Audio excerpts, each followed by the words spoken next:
A su bautismo, Jesús se va al desierto. Durante 40 días, su espíritu es puesto a prueba. Se prepara para los retos que están por venir.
Satanás.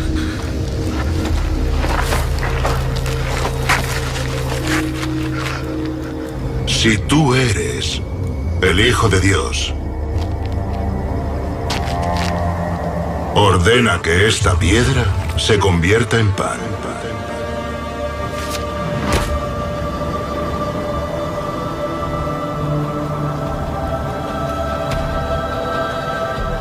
No. Solo de pan vive el hombre, sino de la palabra que sale de la boca de Dios.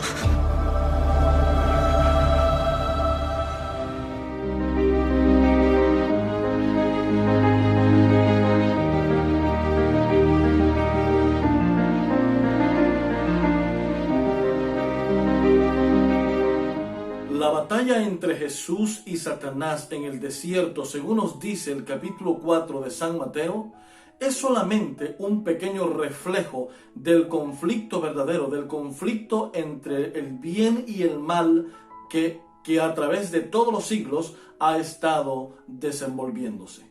Sí, mis queridos hermanos, desde que Satanás se rebeló en el cielo, desde que Satanás llevó a cabo esa rebelión y con engaño en el cielo, desde entonces se inició ese conflicto que conocemos como el conflicto de los siglos. A partir de ese momento, Satanás comenzó a acusar a Dios como ser un líder, por ser un líder que no predicaba y que no tenía una ley de libertad. Fue destituido de todos los privilegios y enviado al abismo. Según nos dice Apocalipsis capítulo número 12, cayó al lugar del abismo, en donde un tiempo después Dios llevó a cabo el hermoso proyecto de la creación. Y en ese lugar creó un hermoso planeta, y en ese planeta un hermoso jardín, y en ese jardín a una primer pareja de la cual procederían todos los seres humanos. Sin embargo, esa primera pareja fue engañada por Satanás. Satanás siempre ha usado una manera astuta de mezclar las cosas correctas con las cosas incorrectas para así poder llevar a cabo su plan de engañar. A veces nosotros pensamos que Satanás en realidad miente. Hay una similitud entre las cosas que son verdaderas y las cosas que no son verdad, según la estrategia que usa el enemigo siempre.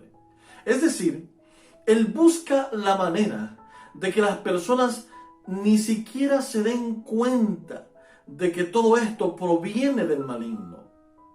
Y eso fue lo que ocurrió en el jardín del Edén. Satanás se presentó ante Eva como un ángel de luz. Entre todos los animales, Eva y Adán no habían conocido un animal que hablara y que tuviese esa luz fulgurosa que resplandecía a su alrededor. Sin embargo, esta serpiente era diferente a todos los animales y captó la atención de Eva. Sus palabras sabias y muy inteligentes captaron la atención de Eva, a tal punto que Eva creía que en realidad este era un ser celestial enviado por Dios. Sin embargo, el mensaje era completamente equivocado. Un mensaje en el que dejaba entrever el dolor, el terror, la culpa y el odio que tiene hacia Dios. Con que Dios os ha dicho que no coman de todos los árboles. En esas suaves palabras se podía notar el odio, el resentimiento que tenía contra su creador. Eva le dice, no nos ha dicho que de todos, solamente de uno. Y allí comenzó la conversación que se desenlazó en una fatalidad de la desobediencia de nuestros primeros padres.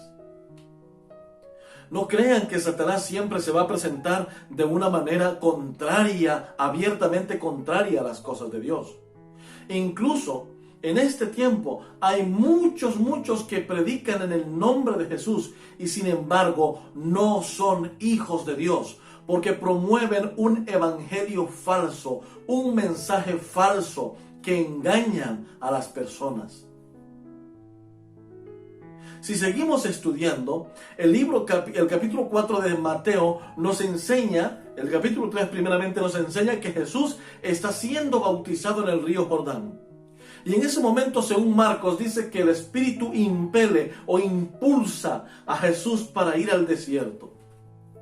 Sí, Jesús acostumbraba a esto.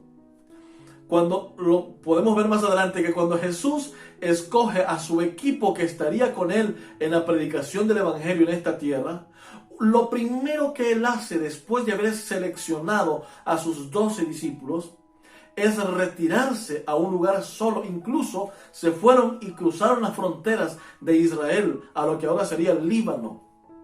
Y allí quería estar a solas, consagrándose él y su equipo de trabajo que estarían durante algunos años predicando el evangelio del reino en la tierra.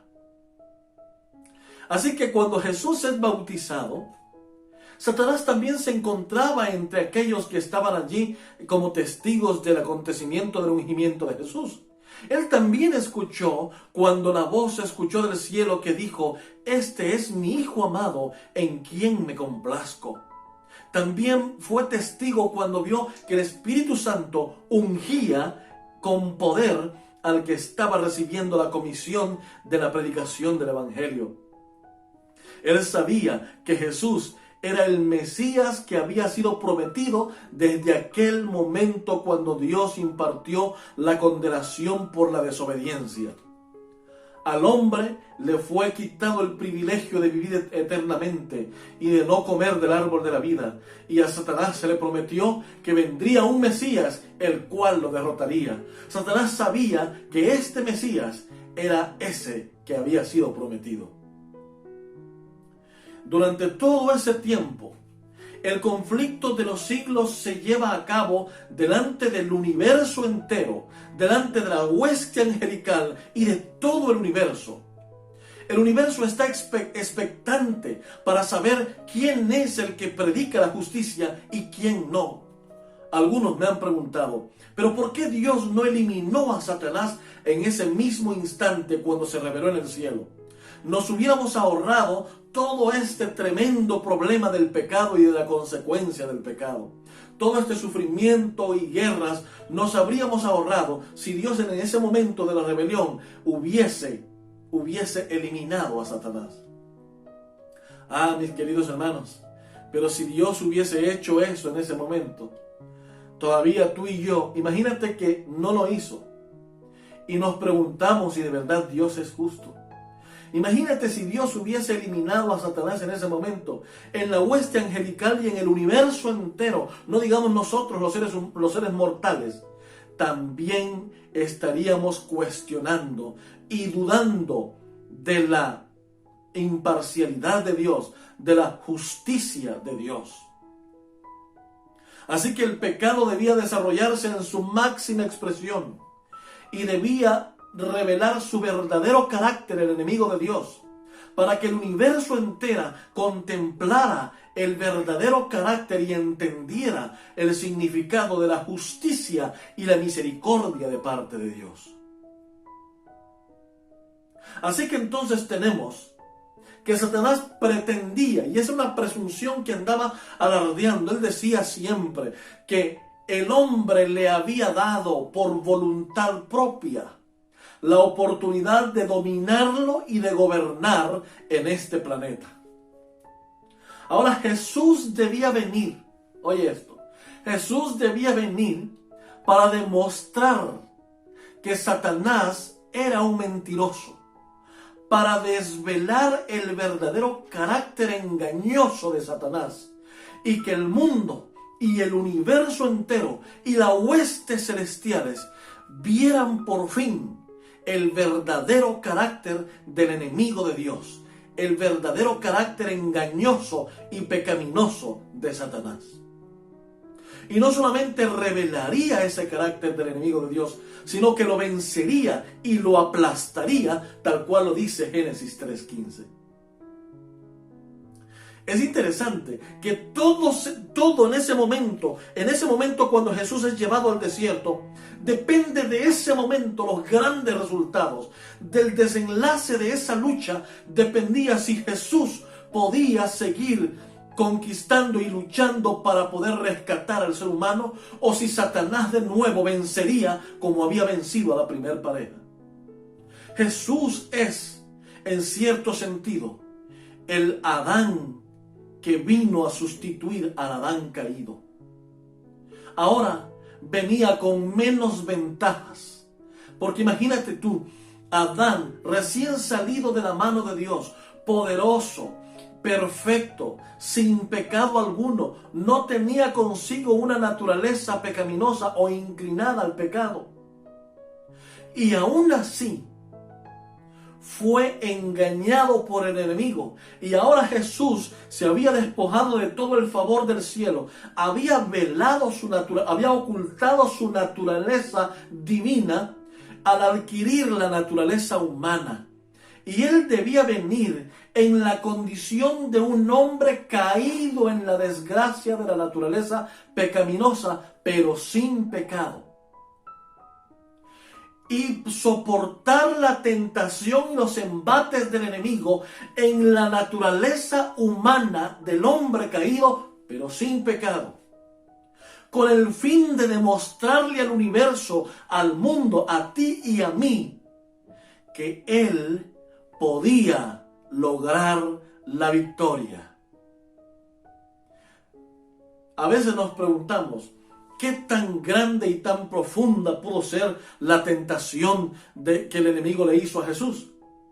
Pues esa tentación va más allá de lo que todos nosotros diariamente podemos soportar.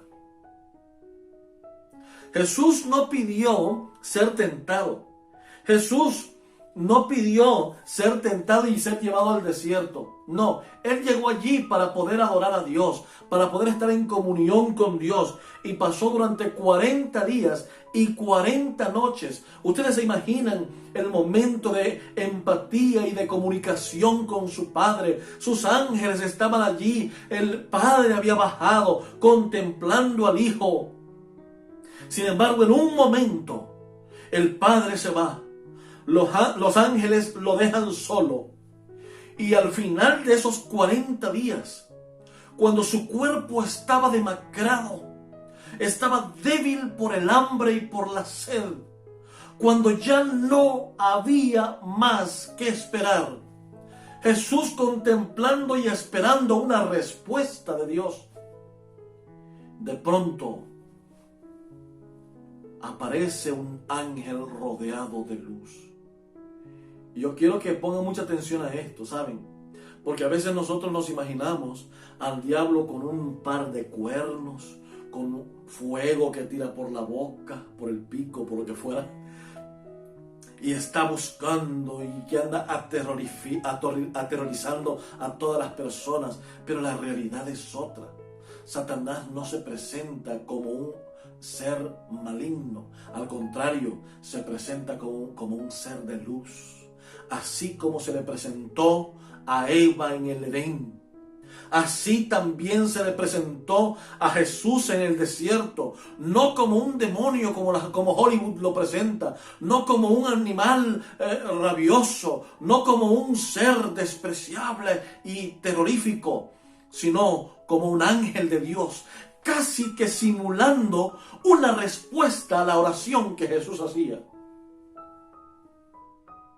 ¿Sabes? Y eso mismo es lo que nos pasa a nosotros también. Muchas veces pedimos y rogamos a Dios por una situación, y la primera respuesta que viene, decimos, es de parte de Dios, y no lo sometemos a crítica, a análisis, a estudio de la Biblia.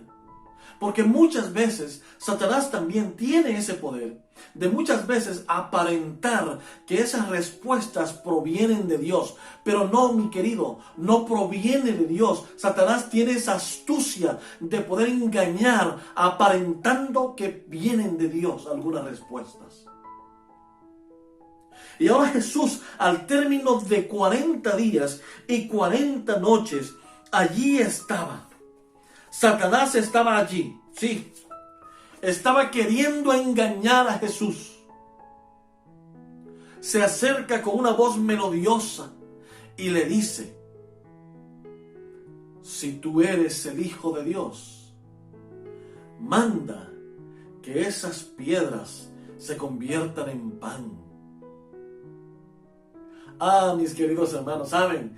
El mismo que había estado en el Edén, Jesús, se encontró varias veces con Satanás en el Edén antes de que el pecado entrara en la tierra. Jesús conoce muy bien a Satanás, sabe su proceder, es más, hasta conoce su forma de expresarse. ¿Saben?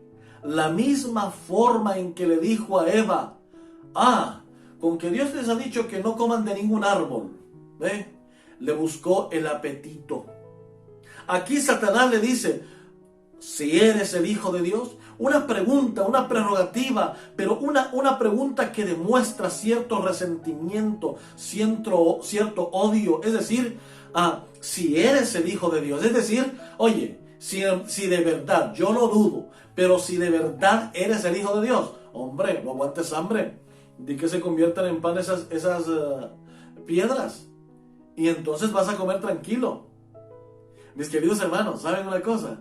Algo importante es que cuando Elías estuvo escondido en una cueva, los cuervos le llevaban la comida. No vino un ángel y le preguntó: si de verdad eres Hijo de Dios, pues solo di que se conviertan en pan las piedras y comas. Porque Dios no actúa de esa manera. ¿Ustedes creen que después de lo que Elías había hecho en la cueva, había parado de llover, ustedes creen que no podía darle una orden a una piedra para que se convirtiera en pan y poder comer? Estoy seguro que a lo mejor podría haber sucedido. Sin embargo, Elías sabía que confiaba en un Dios poderoso, que podía hacer uso de cualquier manera para hacerlo comer. Y los pajaritos le llevaban comida a Elías. Asimismo está Jesús en este momento.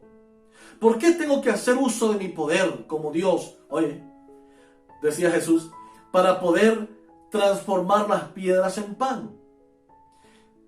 Jesús sabía que en el momento que Él usara su propio poder para transformar las piedras en pan, en ese momento Él ya no calificaría como la oveja inmolada, inocente y perfecta para morir por el hombre. Porque Jesús debía vencer la tentación en su naturaleza humana, sin el uso de su naturaleza divina. Y ahora Jesús allí observa a Satanás. ¿Tú crees que Jesús no tenía hambre? ¿Tú crees que Jesús no esperaba una respuesta de parte de su Padre? ¿Tú crees que no esperaba que los ángeles llegaran con comida para él? Lo que él nunca esperaba es que este supuesto ángel de luz se acercara y le dijera: usa tu poder y convierte esas piedras en pan para que no aguantes hambre. Eso es lo que Jesús nunca esperaba. ¿Por qué? Porque al final del pasaje encontramos que después de la tentación, los ángeles, dice la Biblia, se acercan a Jesús y le servían. ¿Cómo le servían? Le adoraban, lo honraban, seguramente hasta le trajeron comida, seguramente hasta le trajeron agua, seguramente le hicieron de todo, pero ninguno osó en decirle, convierte las piedras en pan para que te las comas. Porque Satanás lo que estaba buscando es que Jesús dejara en un momento dado de usar su naturaleza humana y usara su poder divino, porque al usar su poder divino dejaría de calificarse a sí mismo como apto para poder salvar al hombre del pecado. Pero Jesús, sabiendo y entendiendo las palabras del enemigo, Jesús solamente le dijo, no solo de pan puede vivir el hombre, sino de toda palabra que sale de la boca de Dios. Y Jesús, usando y citando la misma Biblia, comienza a derrotar a Satanás. Ah, sí, mis queridos hermanos. Sabes que esas mismas tentaciones son las que hoy nosotros enfrentamos cada día. Son las mismas tentaciones que nosotros estamos enfrentando cada momento. Sí. Y el problema es que cada día no hacemos como Jesús hizo. Jesús le respondía, con un escrito está. ¿Saben? Vivimos en un mundo en el que Satanás nos ataca por el primer punto más débil que tenemos. ¿Y saben cuál es? El apetito. Fue el apetito por el cual Satanás venció a Eva. Y fue el apetito por el cual Satanás tentó a Jesús. Y es el apetito por el cual todos los días Satanás nos prueba también. ¿Sabes por qué? Porque nosotros somos lo que nosotros ingerimos. Una de las grandes metas del enemigo es tratar de arruinar la salud del ser humano. Sí. ¿Y cómo crees tú que trata de arruinar la salud del ser humano? Con la comida que comemos. Ese es su propósito. Por eso es que tú agarras un periódico y te das cuenta, o revista, lo que sea, datos y estadísticas, y te darás cuenta que el mundo es un mundo que está enfermo. La gran mayoría de las personas en el mundo están padeciendo alguna enfermedad. Y la mayoría de todas esas enfermedades tienen que ver por lo que comemos, por lo que bebemos. Satanás sabe que si ataca el apetito, es fácil destruir los demás órganos de nuestro cuerpo. Nuestro corazón, nuestro páncreas, nuestro hígado y nuestro cerebro. Envenenamos nuestra sangre y al fin y al cabo terminamos como unas personas enfermas sin tener las facultades físicas ni mentales para poderle servir a un Dios poderoso. Y Satanás sigue luchando contra nosotros y nos sigue probando. Pero tenemos que saber y entender los planes de Satanás. La manera en que Satanás actúa es la misma manera en que Satanás hizo con Jesús. Fue llevado al desierto para tentarlo. Imagínate tú, después de 40 días, 40 noches, sin comer y sin beber, Jesús estaba en su punto más débil de su cuerpo, en su punto más débil. Y allí Satanás le dice, te voy a dar pan. Lo único que tienes que hacer es convertirlas, porque tú tienes poder. Conviértelas y come y deja de aguantar hambre. Qué fácil parecía. Pero solo ese acto podía hacerlo y descalificarlo para poder salvar a la raza humana del pecado. De la misma manera, el Señor Jesús hoy nos da esa oportunidad grande de podernos someter a nuestro Padre Celestial, sabiendo que la batalla ha sido ganada por Jesús. Y que esa batalla que Jesús ganó allá en ese momento en el desierto, hoy nos la da a nosotros, porque es la garantía de que nosotros también podemos vencer. Alguien dijo, nosotros no podemos vencer, pero claro que sí podemos vencer, porque Jesús venció. Y si Jesús venció, tú y yo podemos vencer también. Pero solo tenemos que hacer una cosa: someternos a la eterna y soberana voluntad de nuestro Padre Celestial. Y debemos hacerlo. A que yo voy a ir a la iglesia hasta cuando yo me sienta limpio, entonces nunca lo harás. A que yo voy a buscar a Dios hasta cuando yo ya me sienta sin pecado, entonces jamás lo harás. Que yo me voy a bautizar hasta cuando yo sienta que ya he dejado muchos pecados, entonces nunca lo harás.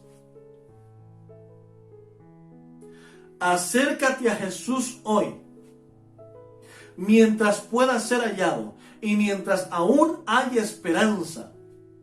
Porque esa lucha que Jesús venció en el desierto, hoy tú y yo la podemos vencer también.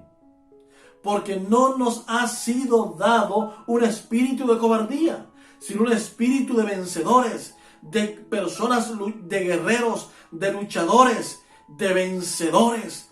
Y tú y yo somos parte de ese equipo de Jesús, de vencedores. Por eso es que debemos ser ungidos por el poder del Espíritu Santo. Pero para poder ser ungidos por el Espíritu Santo, necesitamos primeramente abrir nuestra vida y nuestro corazón para que Jesús entre en nuestro ser, sea lo primero y lo principal en nuestra vida, en nuestra familia. Y cuando eso sea así, entonces estaremos listos para vencer al enemigo, porque Jesús venció y nosotros le podemos vencer también. Qué lindo, mis queridos hermanos, es saber que estamos tomados de la mano de alguien que venció al enemigo, de alguien que expuso al enemigo ante el universo entero. Y el universo entero se dio cuenta que Satanás es solamente un engañador más, que no domina el corazón del hombre. Es el corazón del hombre que decide, es el hombre mismo que decide dejarse dominar por el enemigo o servirle a nuestro Señor Cristo Jesús. Ya no necesitamos seguir siendo esclavos del pecado. Ya no debemos seguir siendo esclavos del enemigo. El enemigo solo quiere una oportunidad que tú le des para contaminarte del pecado. Y un pecado te llevará a otro pecado, y a otro más, y a otro, al fin de esclavizarte bajo su dominio, de hacerte adaptarte a costumbres que no son correctas. Y después tú digas que no puedes salir del pecado. Pero gloria a Dios, porque Cristo Jesús venció. Venció en el desierto y venció en la cruz, para darnos hoy la oportunidad de vivir eternamente si tan solo nos sometemos a su voluntad y a sus mandamientos. En esta hora yo te quiero hacer un llamado, mi querido hermano, para que vengas a Cristo Jesús y le digas: Señor, enséñame a vencer al enemigo, porque tú eres un maestro de maestros. Tú lo venciste allá en el desierto, y lo volviste a vencer en la cruz, y lo volviste a vencer cuando resucitaste. Tú eres un victorioso, tú eres un triunfador. Ahora yo estoy pasando lo mismo que tú pasaste. Estoy en el desierto, luchando contra Satanás. Ayúdame a poder vencerlo como tú un día lo venciste. Que Dios te bendiga, mi querido hermano, y quiero invitarte para que nos puedas ver en nuestro próximo estudio de la palabra de Dios. Que Dios te bendiga.